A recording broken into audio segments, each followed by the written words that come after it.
All righty, friends. How y'all doing? Good to see you guys once again. All right. So what we're looking at today is essentially applications of the fundamental theorem of calculus. We're going to continue through 4.4 a little bit more, and we're going to look at some various types of things. So before we get going too far here, let's just kind of review a little bit about where we were at. Make sure that we're all kind of on the same page. So say I give you something like this. Let's make that 4. And we have 2x minus 5.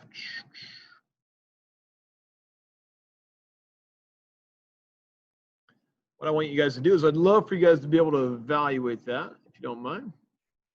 And while you're at it, let's try one more thing here. We looked at FTC, and then we also looked at average value. So determine the average value for f of x equals 4x plus 2 from 1 to 6.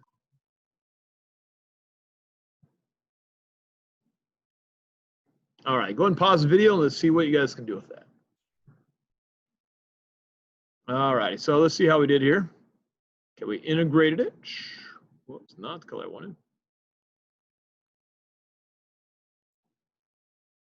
And then we minus 5x.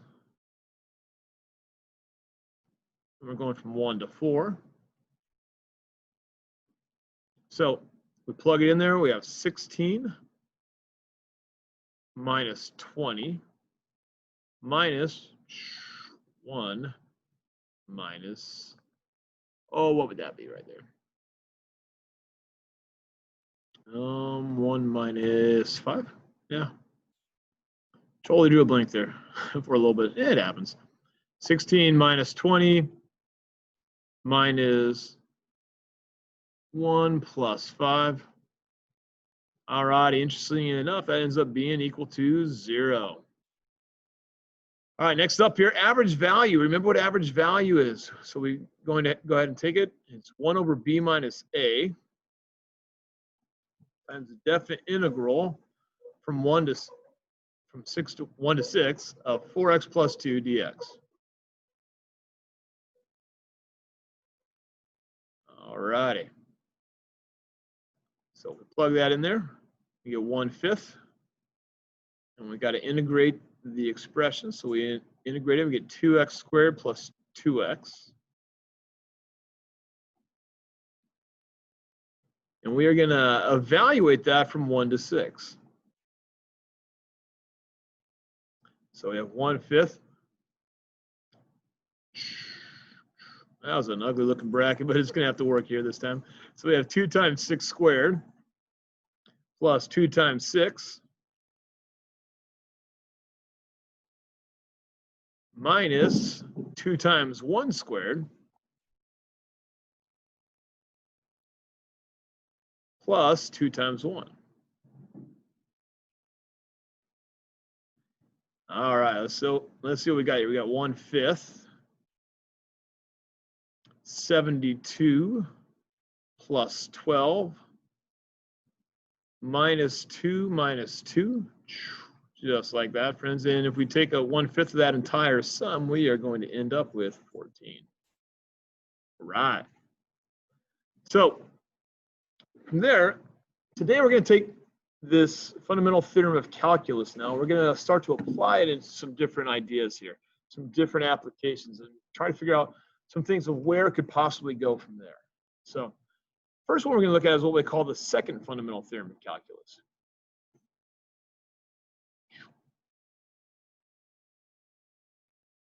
You know what, let's not go there quite yet. Well, actually, yeah, let's do that. The second fundamental theorem of calculus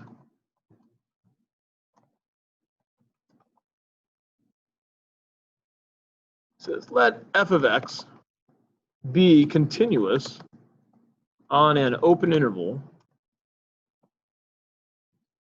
containing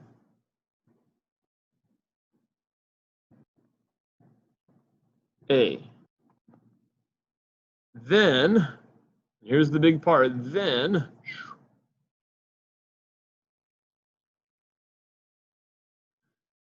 The theorem says this. If we take a derivative of an integral, so it can be any number, so any number a, and we got g of x up here,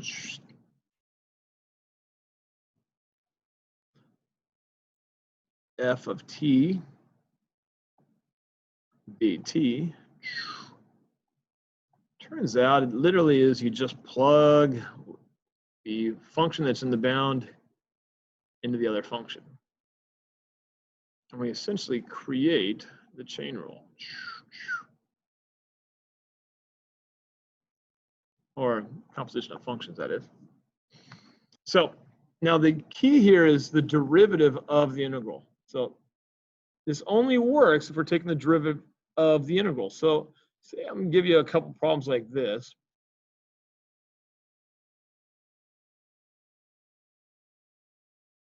These would not be examples of the second fundamental theorem of calculus, because I'm not asking you to take the derivative of the integral. I'm just literally asking you to evaluate.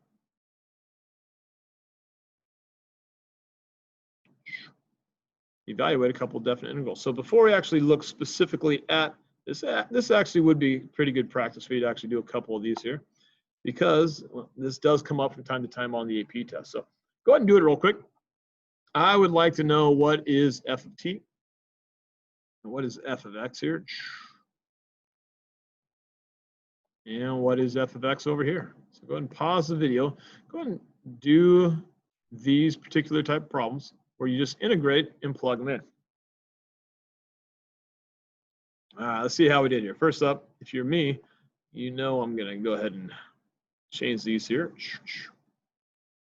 to be fractional exponents.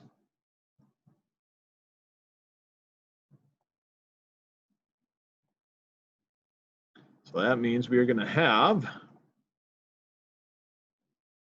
2/3 t plus 1 to the 3/2, and we're going to evaluate it from x to 0. So 2/3 x plus 1 to the 3/2 minus 2/3 0 plus 1 to the 3/2 there. Or we end up with 2/3 times x plus 1 to the 3/2. So this is not definite integral, or the second fundamental theorem of calculus. So I don't want you guys to get confused on what is and what isn't. But lately, the College Board has been throwing a couple of these on there where they look like it, but they're not, because they really want to test to see, do you actually know what it is you're doing here? That'd be cosine of t.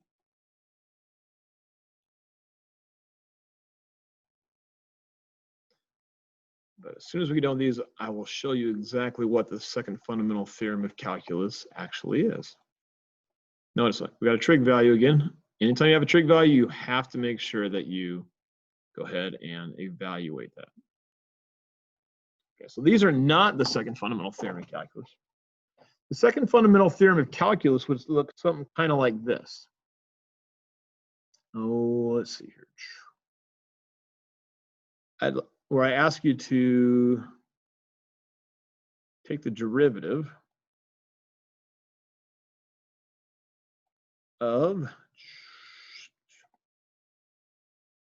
from 2 to the x e of t, and we don't even know what e of the derivative or the integral of e of t is yet. That's coming up in about 3-4 weeks, to actually tell you the truth. All right, so we plug it in there. This is what the second fundamental theorem of calculus says. It says plug in, since I have one number on the continuous domain, and I have a function in my upper bound, literally just plug that function in and then multiply by the derivative. So it equals e to the x. That's all the second fundamental theorem of calculus is. Literally plug the upper bound in and then multiply by the derivative. So let's see if you guys can actually do a couple of these ideas here. This is really what we're starting off with first. Can we do the second fundamental theorem of calculus? It will come up once or twice on every single AP test, so you got to be ready for it. This should be a guaranteed 1 or 2 points, friends, every time you get the second fundamental theorem of calculus. And it can be written in 1 of 2 different ways, and I'll write both ways here for you. First way is exactly what we just saw there. So let's try one of those. Oh, let's see here.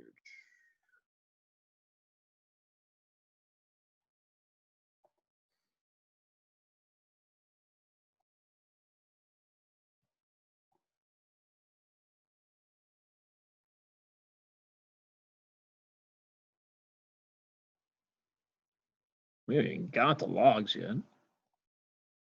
And those also will be coming up here in a few weeks as well.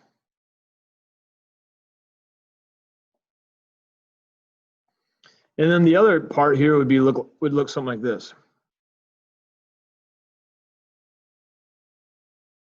Let f of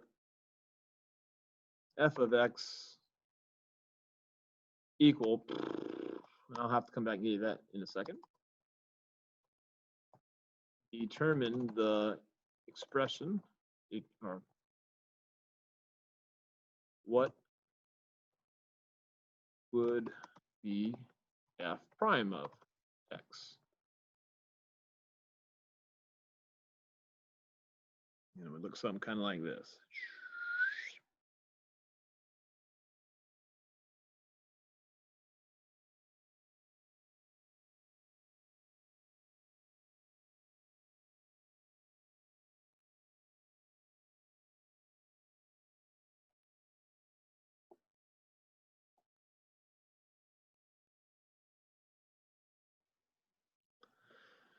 All right, why don't you guys pause the video and see if you can make sense of the second fundamental theorem of calculus. All right, here we go. So the second fundamental theorem of calculus, again, we just plug our upper bound in. Since the derivative and the integral are essentially going to cancel each other out, plug our upper bound in. So that -2 there. And then I'm going to multiply by, I'm going to take whatever that is, I'm going to multiply it by the derivative. So the derivative of that bound is 1. So then I get log x plus 2, and that's it. On this one, so what makes this one the second fundamental theorem of calculus? Well, if you look here, if you look at it, I'm looking for the derivative of this side. So if I take the derivative of one side, that means I take the derivative of the other side.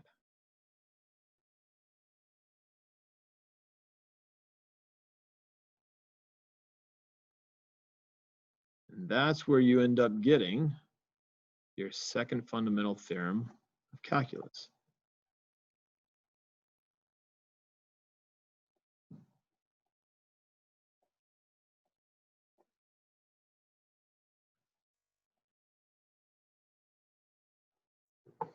So plug it in.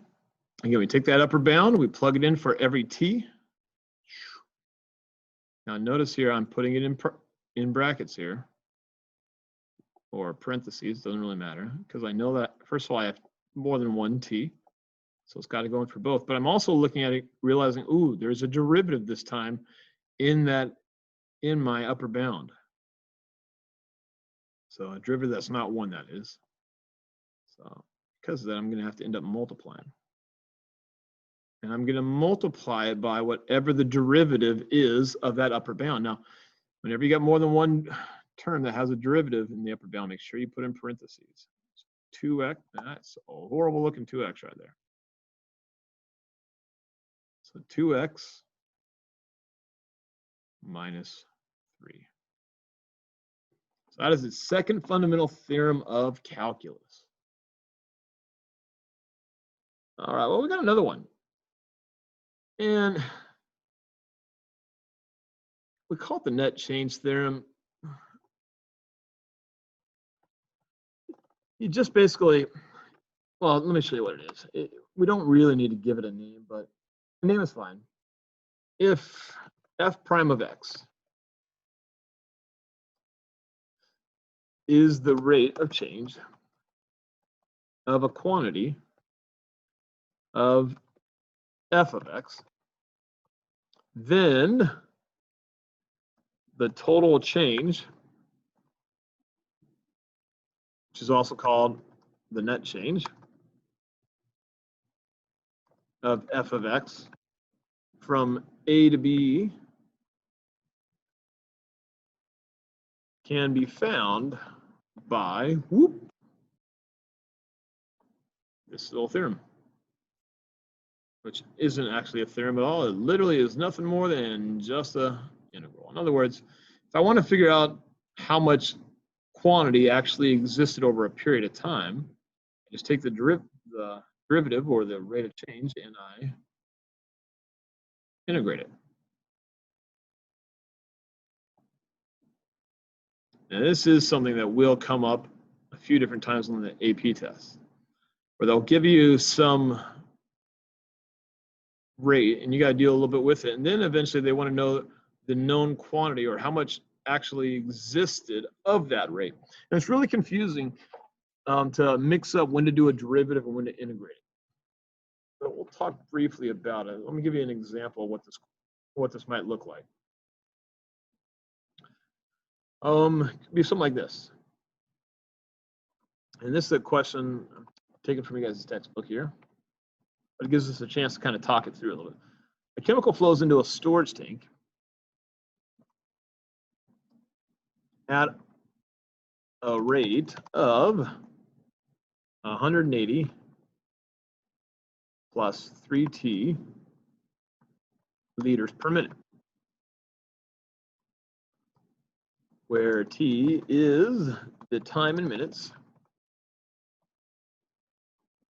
from 0 is less than, t is less than 60. Find the amount of the chemical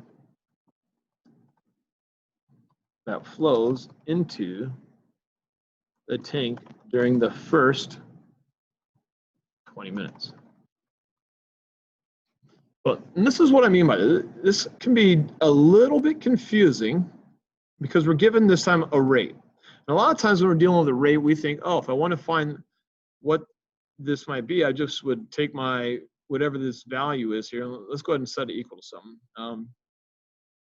Let's see, we're dealing with the flow of a chemical. So let's call it DC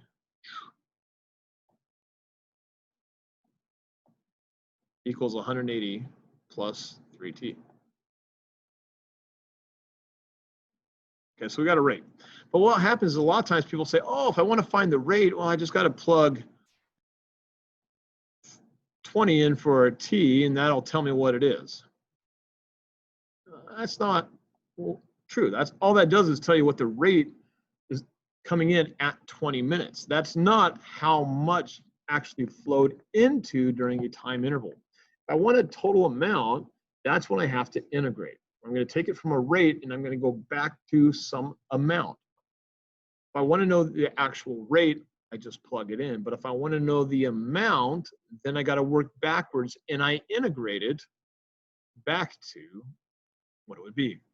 So we got to first of all start off here. And to solve this, let's put a different color here. To solve this, we want to figure out what the rate is going to be, or how much is going to exist at 20. So we're going to integrate this from 0 to 20.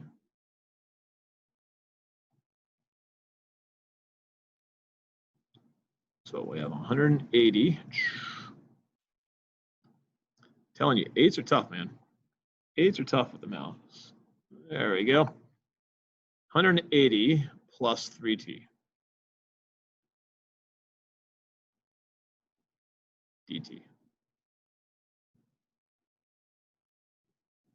So we integrate it. You get 180t plus 3t squared over 2.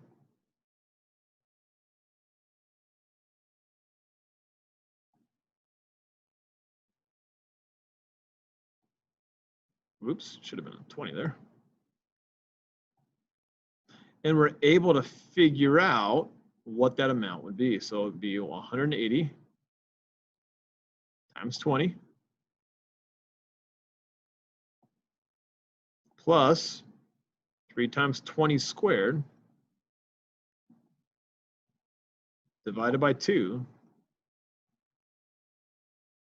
So minus, and again, you've heard this many, many times. And this is on the free response portion of the AP test. Once I write this out there, I'm going to put my unit of measure at the end of it, and then I'm not going to go any further. Plus, but for the time being here, I will go a little bit further. And so if this were the free response, though, I would leave the problem right here, and I would put an L on at the end of it for liters and call it a day. But since it's not, we got to plug it into our graphic calculators here and see if we can evaluate this. Plus 3 times 20 squared divided by 2. And I end up with 4,200 liters.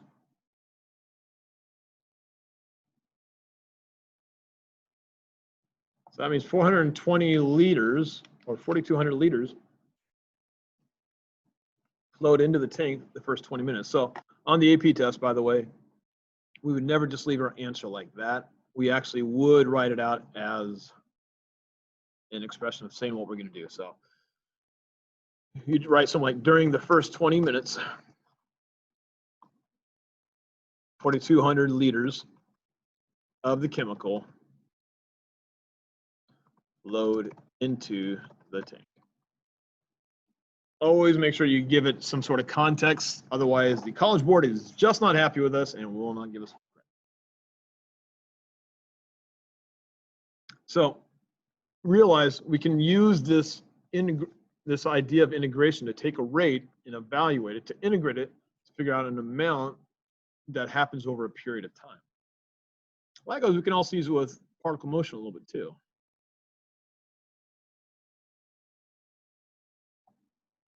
Let's see here. Let the velocity of a particle traveling along the x-axis from 0 to 5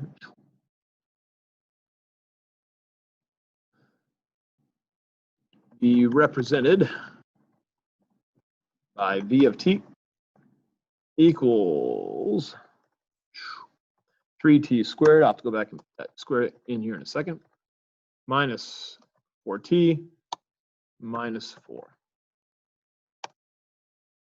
Determine the following.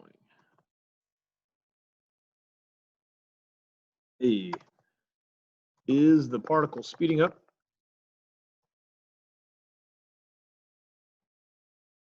Or slowing down when t equals 1? Explain your reasoning.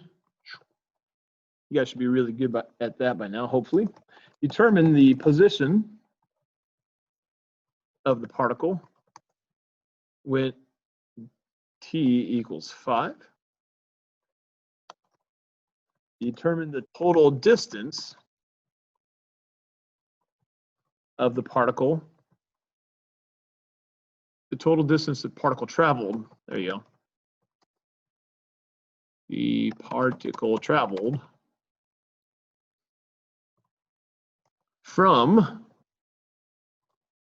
0 to 5. Now, we'll talk about when we get to C. I want you to remember something. When you get to C, position is affected by direction. So if it goes in a positive direction, I have a positive position. If it goes in a negative direction, I lose some of that position, and it's not as far. So a position is affected by direction. But if I ask for total distance, I don't care if it's going in a positive direction or a negative direction. I don't care at all. In my mind, if I'm going for total distance, it's always going to be a positive value, because just like speed is the positive value or the absolute value of velocity, total distance is going to be the absolute value of an integral. Total distance, whether it goes in a positive or negative direction, doesn't matter. Total distance is always going to be an absolute value.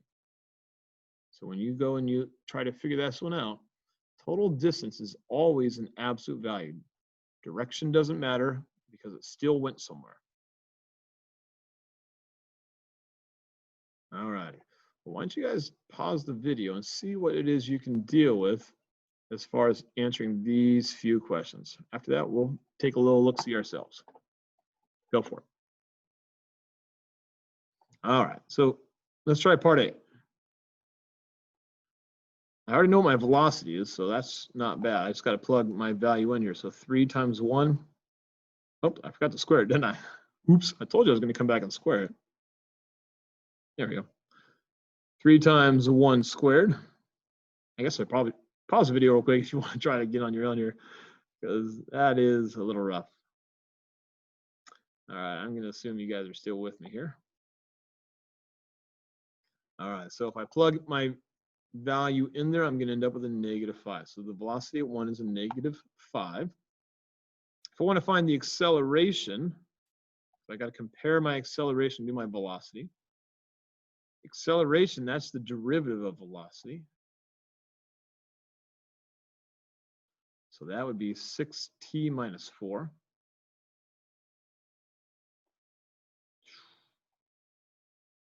So the acceleration at 1 is going to be 6 times 1 minus 4, which is 2. And again,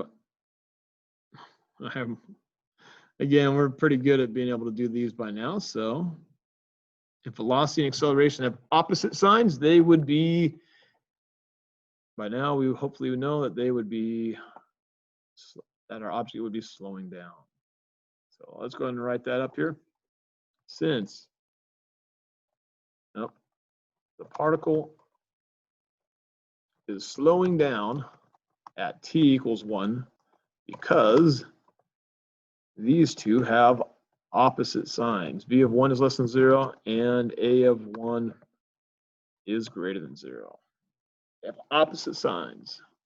Therefore, the forces are acting against each other. All right, so now we're going to try to determine the position of the particle. So there's a couple different ways to do this.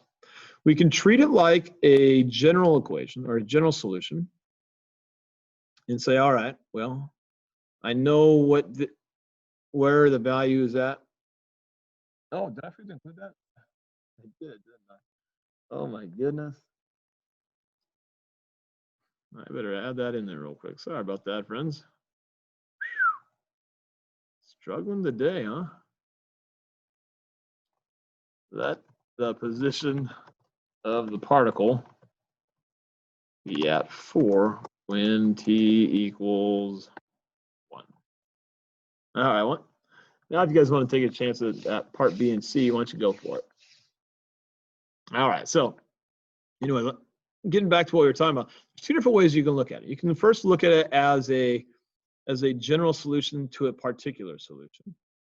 So here's one way to look at it. We could say, all right, we are dealing with some general solution here. So let's try to figure out what that equation would be.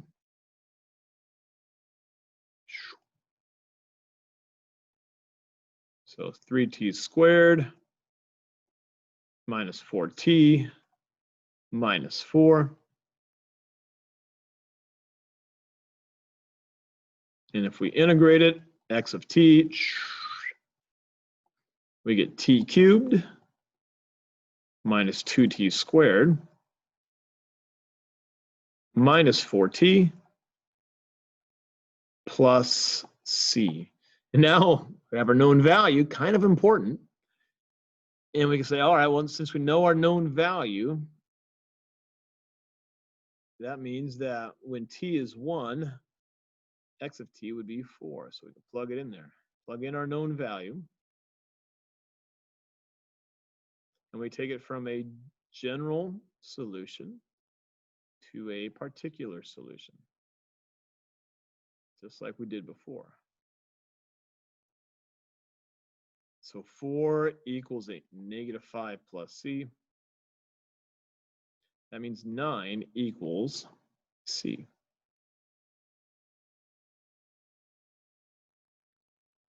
So the first way to look at this problem is like this.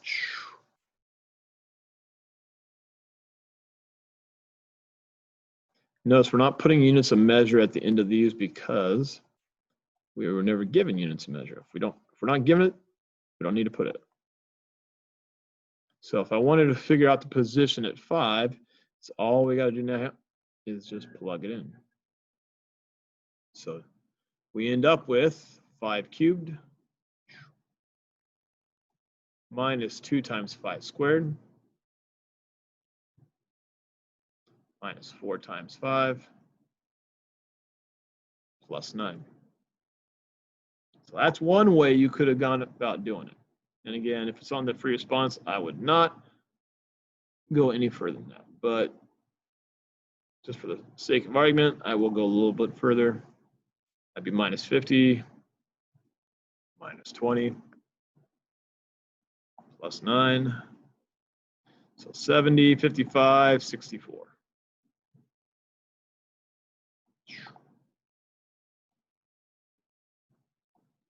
The other way to go about doing it is to say, all right, if I want to know where x of 5 is,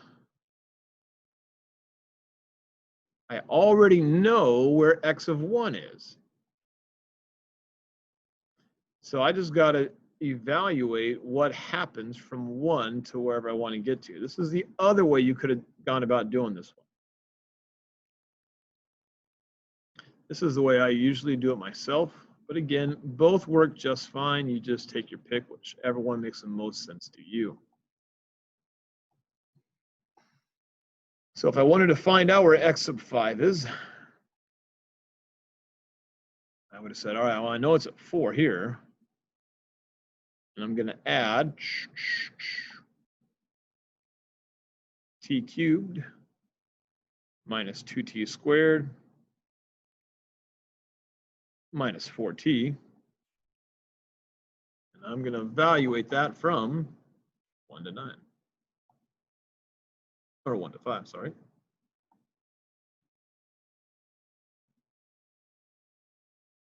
So I have my 4 plus 125 minus 50. You can see all the same numbers still coming back out here again. Minus 20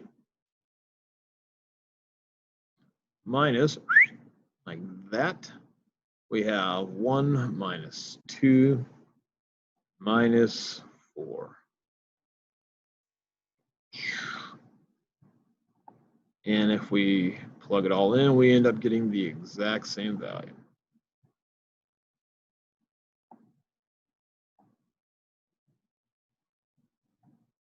So you really have your choice of however you want to go about doing it. Like I said, I personally prefer this way over here, but different people prefer different things. Now, total distance.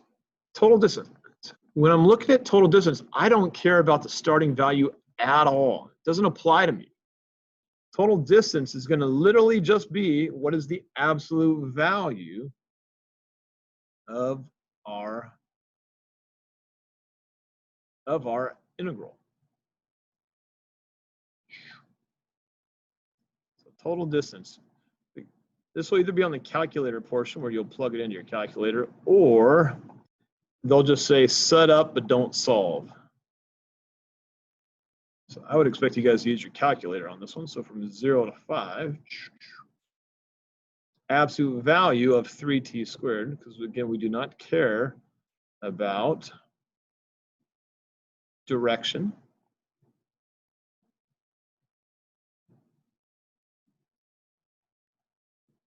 And then we're going to plug it in. So let me plug it into my calculator real quickly, while you guys are doing the same thing.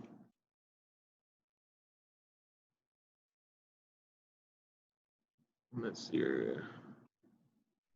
I'm going from 0 up to 5. Absolute value of 3t squared minus 4t minus 4. And I have an x there, and the answer I get, taking a little while for my calculator to plug that out. My calculator is telling me that it went 71 units. Technically, it says 70.999999999. I'm going to say that's 71. So we have particle motion. It kind of goes with it. So let's try one more particle motion, but this time I'm going to give you a graph. Okay. All right, here we go.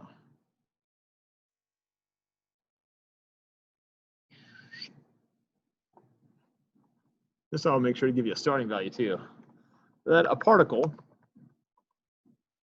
be at 5 when t equals t equals 5. So particles at 5 when t equals 5. Determine the following. Let the graph be the graph of v of t. So it's going to be a derivative graph. And now let's put that one up there real quick so you can see it. It's going to look something kind of like this. All right. Got a graph here. We got 1, 2, 3. 1, 2, 3. Yeah, let's see here. 1, 2, 3, 4, 5, 6, 7, 8, 9, 10, 11. I think I'm only going out 11 here. All righty, and we got some points. Throw some points up here for you. 0, 0. We're going to make this one 2, 2. And 5, 0. And 6, negative 3. And again, these are not the points on the graph. These are just the points of the curve. And we have like that. So the graph is going to look, this is our graph of our velocity.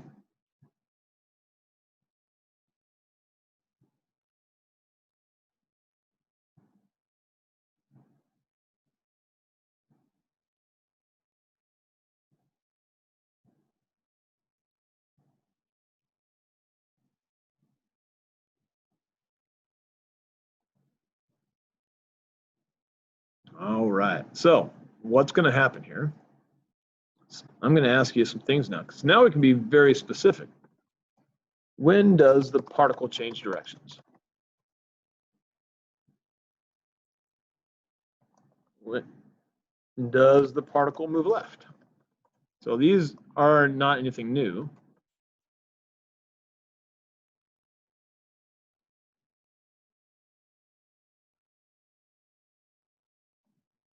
What is the particle's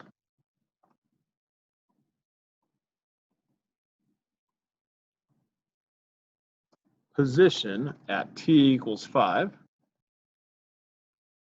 t equals 9, and t equals 1? What is the total distance traveled by the particle from 0 to 11? Now I'm going to change out one little thing. I want to make this equal 5 up here. All right, good. All right, so now we got some things to play with.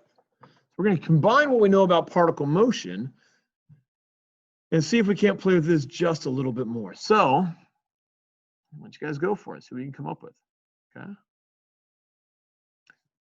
All right, when does the particle change directions? That's when our velocity changes sign. So when does that happen? Well, the same thing as before. It changes signs here when t equals 5. And it changes signs here when t equals 9.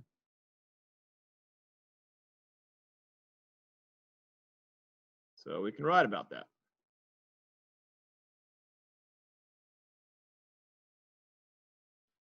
The particle changes directions when t equals 5 and t equals 9, because v of t changes signs at t equals 5 and t equals 9.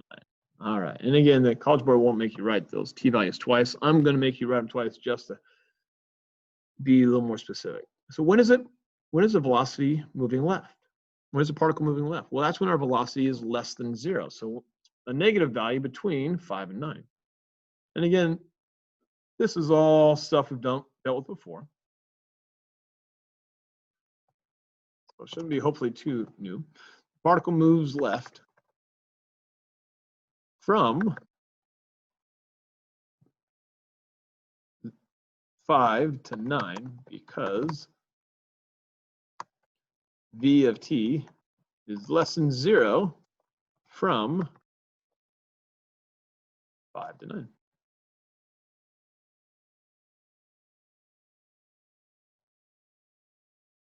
All right, so we got nothing really all that new going on here, but we got a little bit more to deal with on this one.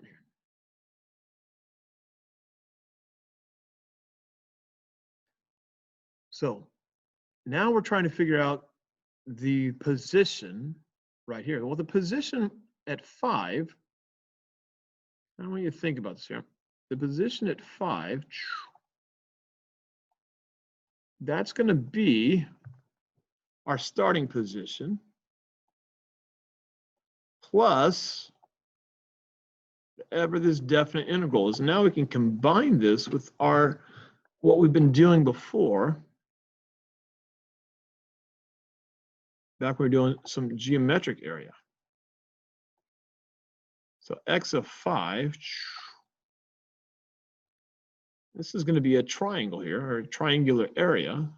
So let's just treat it like the area of a triangle. So 5, our initial position was 5, plus my base was 5, my height was 2, whoop, divided by 2. So I had a height here of 2, and the base was 5 of this triangle. So knowing that, I can actually figure out the exact value now of this particle. The particle's at 10. Likewise, I'm sure I could figure out now where x of 9 would be. So x of 9 would be x of 0 plus 0 to 9. We're using x of 0 because that's the value that we were given. I already know that I have that first triangle from 5 to 2. Now I have a second triangle that's below, so I'll notice it's below my x-axis, so my height is technically -3 here, not a +3. So I'm going to have a negative height. So -3 times 4 divided by 2. Oh, I forgot my initial height, my initial value, didn't I? So 5 plus this whole thing. So I got 5 plus 5, -6. That means it's going to be at 4. So this area right here, then, we had an area that was 4 units. I lied. 5 units for this one. An area for this one that was -6. And now I got this last little guy here. He has a height of 1 and a base of 2. So if I want to find his value, it would be x sub 0 plus 0 to 10.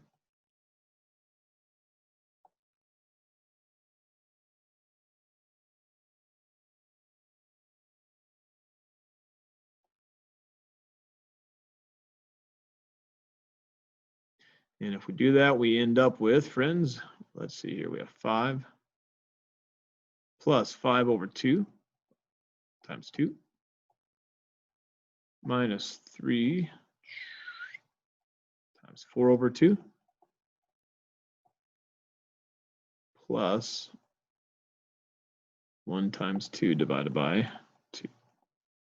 So we have 5 plus 5 minus 6 plus 1. And we end up with 5.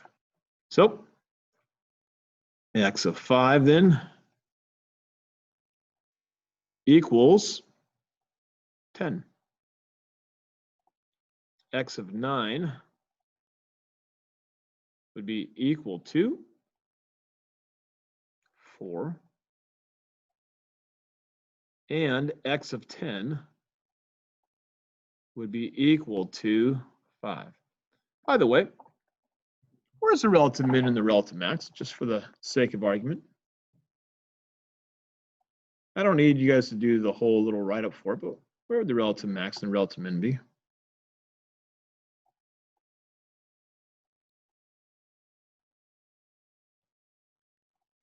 Notice, the relative max and the relative min, we now know where they're at, right? It goes from positive velocity and negative velocity. This point right here is not the 0.50. This relative max would be the 0.510, because now, using definite integrals, we can actually figure out the y value. This right here, this relative min is not just when t equals 9, but the relative min is 9, 4, because now we can use the definite integrals to figure out the y value. So now we can actually go through and determine from a graph, as long as I know one value, I can figure out the rest of it. Now, total distance is going to be the absolute value, friends, of this integral. So total distance. Hopefully you guys can see why I broke this up into 2 for this day, because we have the time this first semester, since we have a little extra time to get together in the second semester to deal with AP prep, to spend a little more time just talking about some of these applications. So we're dealing with the absolute value this time. So now it doesn't matter whether my values were positive or negative, they're always going to be positive. So my first triangle had an area of 5, so it's 5. My second triangle, the area or the displacement was -6, but realize absolute value makes it 6. And then we have a 1 as well. So the total distance traveled by this particle was 12 units. So there we go, friends. There's a little bit of just some extra practice there with our particle motion as well, and we can do some more applications with the fundamental theorem of calculus. So look forward to seeing you tomorrow. We'll talk about some more indefinite integration.